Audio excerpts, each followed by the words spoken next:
Welcome to the Deep Dive.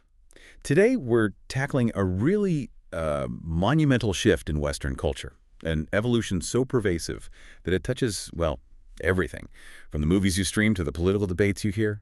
To frame this deep dive, let's maybe look at two cultural bookends. First, rewind with me to 1967. The Rolling Stones were on The Ed Sullivan Show. A huge deal at the time. The biggest. And the producers, they were absolutely terrified of moral outrage, so they forced Mick Jagger to change the lyric in "Let's Spend the Night Together" To, what was it? Something. to "Let's Spend Some Time Together." So safe, almost quaint now. Right. Okay, now fast forward to just a few years ago. You have Miley Cyrus on stage at Glastonbury, a massive festival, simulating an extremely explicit sex act with a microphone. And the reaction. Acceptance, even approval from the audience and the media. It's a world away. Exactly. And that journey from a censored lyric to a public sex act, that defines our topic today. The triumph of the erotic. We're going to track how sexual desire, the erotic, has come to permeate every single aspect of modern life. Our mission is to dig into the sources and uncover the cultural mechanisms, the philosophical movements and the popular media that really engineered this whole transformation. And what's so fascinating here, and what the sources really point to, is that this was never just a quantitative thing, not just more sexual content. It was a complex qualitative shift. What do you mean by qualitative? I mean, the fundamental value judgment society places on sex completely inverted. What was once seen as a negative, or at least something to be contained, became a positive, a virtue even. And to really get the groundwork, you have to see these factors converging in the mid-20th century. You've got this widening breakdown of social hierarchies. From the two world wars. Exactly. The colossal social upheaval that followed, all those traditional certainties were just collapsing. And technology played a huge role in that, right? Right. In making individual choice feel paramount. Absolutely. Technology gave people the tools for detachment. I mean, easy access to the birth control pill, divorced sex from reproduction. A massive change. Huge. Then the legalization of abortion solidified that. And of course, the big one, the rise of the internet, which would later just completely erase the social friction involved in getting pornography. And what about the academic side? The sources mention things like the Kinsey reports. Yes, you can't ignore those. Documents like the Kinsey reports in the 40s and 50s, and then the Haidt report later on. They dragged sexuality out of the shadows and framed it as a subject for scientific and sociological inquiry. It just normalized talking about stuff that was previously completely taboo. So we have this fertile ground: social collapse, tech enablers, academic legitimacy. But how did these big, high-level ideas actually jump the gap? How did they become an intuitive part of how, you and I think about our identities? Well, our sources point to two specific bridges that translated this theory into practice.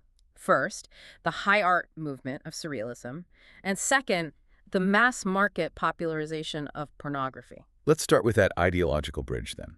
Surrealism. We're talking about giants like Salvador Dali, André Breton, Luis Buñuel. Why focus on them? I mean, other authors like James Joyce or D.H. Lawrence were also challenging sexual norms. They were, but the sources, particularly a philosopher named Augusto Del Noce, argue that surrealism's impact was so foundational because of its revolutionary ambition. It wasn't just about challenging censorship. It was about something bigger. It was about designing a new personhood.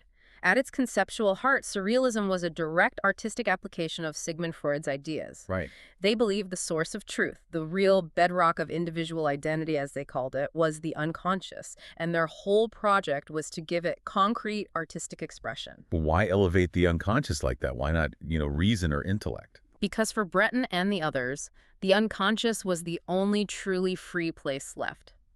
Breton cited Freud's work on dreams as the key. In a dream, the mind of the dreamer is completely satisfied. You're uninhibited by the material world, by society's rules. You can do anything. You can do anything. As he put it, you can kill, fly faster, love to your heart's content. That's pure freedom. It's the logical endpoint of Jean-Jacques Rousseau's idea of the authentic self. The self that's separate from civilization's tyranny. The surrealists just pressed it to its ultimate end. For them, the truly authentic self is totally detached from all external conditions and all moral restraints. That is fascinating. But if the dream self is the most authentic, how do you translate that intensely personal internal desire into a concrete, political blueprint for a revolution. Well, this is where their political ambition gets profoundly radical. They start tying it back to revolutionary Marxism. They began to ask, why shouldn't the desires revealed in our dreams be used to solve the fundamental questions of life itself? So they're taking dreams and making them political. Exactly. And the core of their project, therefore, became eroticism, sexual desire. They saw it as the central impulse you needed to restructure both the individual and society itself. How do you do that? You attacked traditional morality at its strongest point, and they figured they could do this through, well, sexual chaos.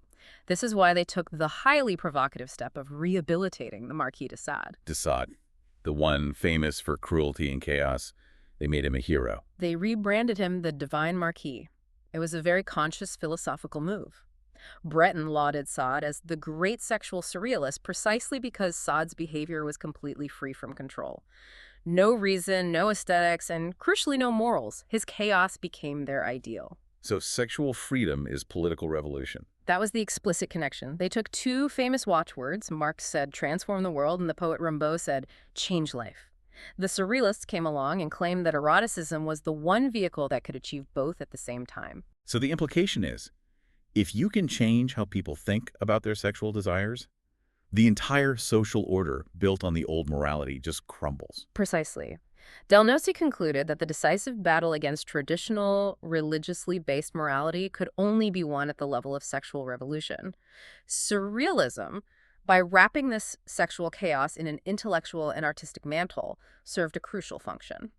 It began the process of changing society's judgment of pornography and radical sex from a disvalue, something shameful or bad, to a value, something healthy, liberating, and good. Okay, so that provides the ideological cover. Okay. Now let's jump from high theory in Paris art galleries to the real success story of the sexual revolution. Right. The triumph of pornography in the mainstream. Yes, exemplified by Hugh Hefner and Playboy magazine. And Hefner wasn't interested in Marx, he was interested in capital. Right. But he was a commercial genius. He understood that the ideology had opened a convenient intellectual window. Hefner's brilliance was realizing he could dismantle public attitudes toward sex by removing one crucial thing. The social stigma. The social stigma. How did he manage that? By creating that infamous blend, he combined the explicit titillation, the centerfold, with what he called serious interviews with huge cultural, artistic, and political figures. We're talking Bob Dylan, Fidel Castro, Jean-Paul Sartre. The logician Bertrand Russell, even Salvador Dali himself. And that combination created this powerful image, didn't it? It suggested Playboy wasn't just sleaze, but represented discerning, thoughtful, engaged, artistic hedonism. And it worked. That old joke that people bought it for the articles, it actually had a ring of plausibility because the caliber of the interviewees was genuinely high. The magazine wasn't just selling nudity, it was selling a whole lifestyle. An aspirational one. Yeah. Intellectual curiosity plus sexual liberation. Exactly. And they even included interviews with respectable female figures, Grace Kelly, the philosopher Ayn Rand. That helped undermine any immediate critique that the magazine was purely about unacceptable objectification. It provided that veneer of intellectual respectability. And maybe the most symbolic moment of this whole thing, of sex culture seeping into the political mainstream, has to be the Jimmy Carter interview. Oh, absolutely. When a presidential candidate, Jimmy Carter, confesses in his 1976 Playboy interview to committing adultery in his heart, it was emblematic. It was a watershed moment. It signaled the total triumph of expressive individualism.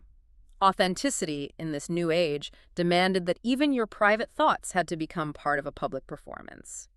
The language of sexualized individualism had reached the very top of American public life. And the models themselves became household names. Marilyn Monroe, Vanna White, Ginger Spice. Yeah. They brought this content, which had been, in the back alleys, directly into the zone of respectability. To the point where, by the time of his death, Hefner was a mainstream celebrity. He was a spokesman for fast food chains like Carl's Jr. It just proves that sex not only sells, but it can sell something as common as a burger. And that brings us right up to the current reality, where Hefner's version of the erotic looks, well, almost quaint. The rise of hardcore pornography on the internet has removed that last crucial obstacle. The social friction, the embarrassment of buying it in public. That adolescent terror, the fear of being seen or caught, is gone, completely gone. This has made more extreme content widely accessible to anyone, and it reduces the perceived personal risk for the consumer to basically zero.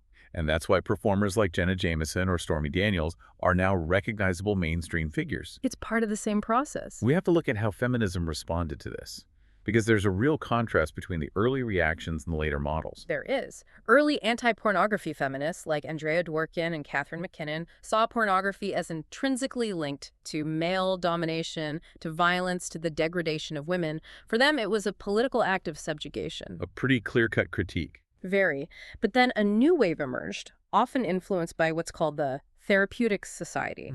You have someone like Camille Paglia declaring herself radically pro-pornography. And in this therapeutic view, which you see in texts like Our Bodies, Ourselves, the traditional morality of porn is what? It's entirely irrelevant. So if morality is off the table, what's the standard for judging it?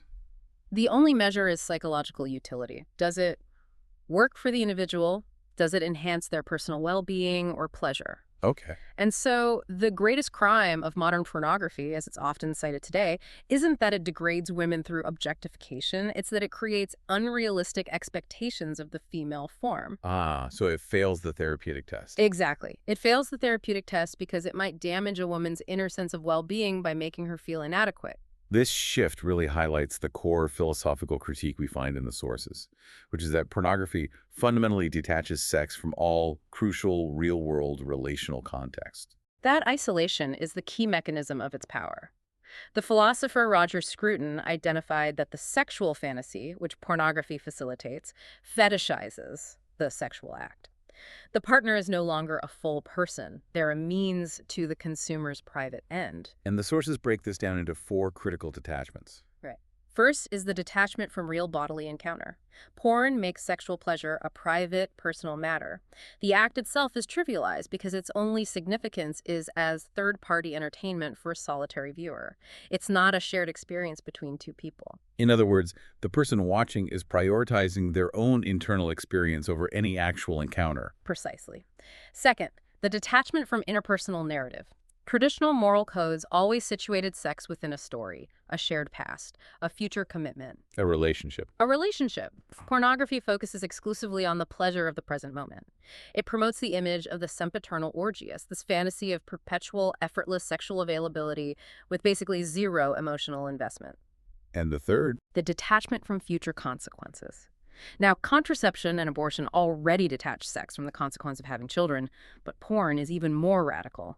The solitary consumer can easily persuade himself that he risks, well, virtually nothing. No social exposure, no STIs, no emotional fallout? Nothing. As one sociologist terms it, it is very cheap sex, because the cost is almost zero. Which makes consuming it feel fundamentally different from actually engaging in risky behavior. And that leads to the final one. The detachment from ethical context. Because all those other elements are absent, the shared history, the future consequences, the mutual personhood, the constant cultural message is that sex itself has no intrinsic ethical or moral content at all. So morality just hangs on that one. On the spiderweb thin thread of consent, once consent is there, all other ethical concerns just vanish. But despite this massive push toward total detachment, I found one anecdote in the sources so surprising. It suggests that maybe sex isn't reducible to just physical release. What was that? A report on the future of sexual robots noted that actual sex workers often say their clients want to know their backstory.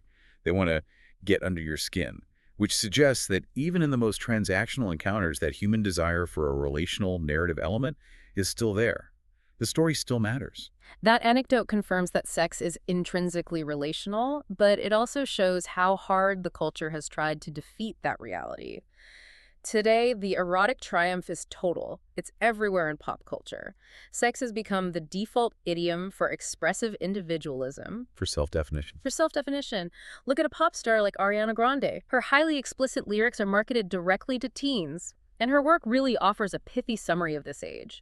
She's celebrating individual desires, challenging any external restraint by asking, how can something that feels so right possibly be wrong? And this cultural triumph means that the idea that sexuality is identity is no longer some abstract philosophy. It's just intuitive. It's how people think. And traditional concepts like celibacy or chastity are now seen as actively working against authenticity. against fulfillment. Our sources note that the idea of a 40-year-old virgin is today self-evidently comical. It suggests a failure to become a fully rounded, authentic human being. And this normalization of the pornographic is intimately connected to rejecting any kind of sacred order. The goal of this cultural demolition isn't about expanding tolerance.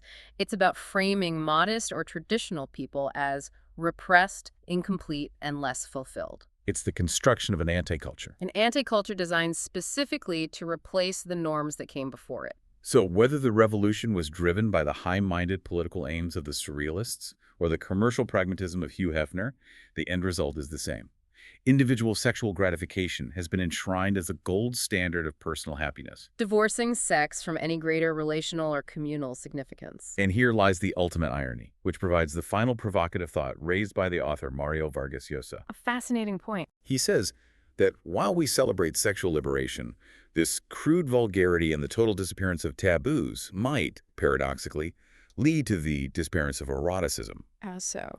By reducing sex to something purely instinctive and animalistic, devoid of any mystery or restraint, we risk profoundly impoverishing human freedom itself. A stunning claim. Right. That liberation actually leads to reduction. So if the sexual revolution was meant to enrich life and make us more authentic, why does the resulting triumph of the erotic feel, as Llosa suggests, like a reduction of human experience? That's a complex question for you to mull over as you navigate this highly sexualized modern world.